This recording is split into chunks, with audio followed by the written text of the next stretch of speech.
Chers auditeurs, nous vous invitons à découvrir les résultats des recherches les plus récentes sur les mensonges et les méthodes pour les démasquer à l'aide du livre audio « Je sais que vous mentez » de Paul Ekman. Souhaitez-vous vous protéger contre les manipulateurs et les trompeurs? Voulez-vous apprendre à détecter avec précision les mensonges, les duperies, les tromperies et les bluffs?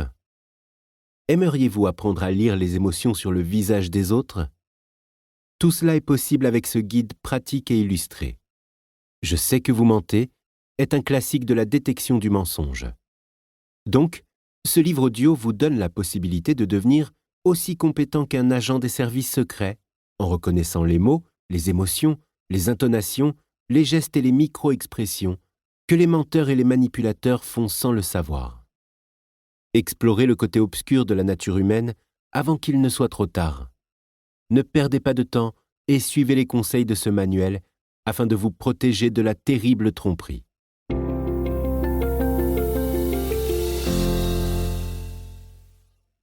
Dissimuler et feindre. Il existe deux manières primaires de mentir. Dissimuler et feindre. En dissimulant, le menteur garde par devers lui une certaine quantité d'informations sans pour autant dire quoi que ce soit de faux. En feignant, une étape supplémentaire est franchie.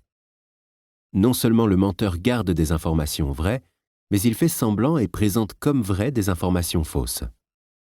Souvent, il est nécessaire de combiner dissimulation et feinte pour opérer la tromperie, mais parfois un menteur peut y réussir en se limitant à la dissimulation.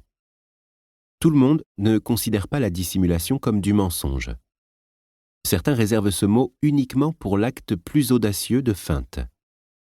Si le médecin ne dit pas à son patient qu'il souffre d'une maladie au stade terminal, si le mari ne dit pas qu'il a passé sa pause déjeuner dans un hôtel avec sa maîtresse, si le policier ne dit pas au suspect qu'un micro caché capte sa conversation avec son avocat, aucune information fausse n'a été transmise. Pourtant, chacun de ces exemples entre dans ma définition du mensonge. Les cibles n'ont pas demandé à être trompées et les dissimulateurs ont agi délibérément sans prévenir de leur intention de tromper. L'information a été cachée sciemment, avec intention, pas par accident. Il y a des exceptions, des occasions où dissimuler n'est pas mentir parce que l'individu a prévenu de son intention ou obtenu le consentement de l'autre. Si le mari et l'épouse acceptent d'avoir une relation ouverte où chacun gardera pour soi ses liaisons si l'autre ne pose pas de questions, dissimuler le séjour à l'hôtel ne sera pas un mensonge. Si le patient demande au médecin de ne rien lui dire si le pronostic est mauvais, dissimuler l'information n'est pas un mensonge. Selon la loi, en revanche, un suspect et un avocat ont le droit d'avoir une conversation privée. Dissimuler la violation de ce droit sera toujours un mensonge. Quand ils ont le choix sur la manière de mentir, les menteurs préfèrent généralement la dissimulation à la feinte. Cela présente de nombreux avantages. Pour commencer, dissimuler est généralement plus facile que feindre. Rien n'a besoin d'être inventé. Il n'y a aucun risque d'être démasqué si l'on n'a pas échafaudé toute une version à l'avance. Selon la légende, Abraham Lincoln aurait dit qu'il n'avait pas assez bonne mémoire pour être un menteur. Si un médecin donne une fausse explication aux symptômes d'un patient afin de dissimuler la gravité de sa maladie, il devra se rappeler sa version fausse afin de rester cohérent si on l'interroge à nouveau quelques jours plus tard. La dissimulation peut également être préférée parce qu'elle paraît moins répréhensible que la feinte. Elle est passive et non active. Même si la cible peut tout autant en pâtir, le menteur se sent moins coupable de dissimuler que de feindre. À ce sujet, Eve Swister déclare avec justesse que la cible peut se sentir plus blessée par une dissimulation que par une feinte.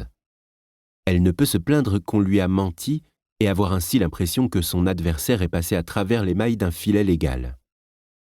Le menteur peut entretenir en lui la pensée rassurante que la cible connaît la vérité, mais ne veut pas la voir en face.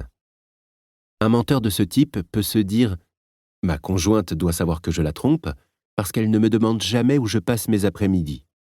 Je suis discret par gentillesse envers elle. Je ne lui mens certainement pas sur ce que je fais.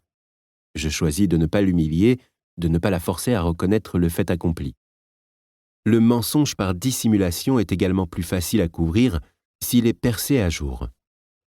Les excuses disponibles sont nombreuses. Ignorance, intention d'en parler plus tard, défaut de mémoire, etc. L'individu qui témoigne sous serment et dit « autant que je me souvienne » se ménage une issue de secours si on le confronte plus tard à quelque chose qu'il a dissimulé.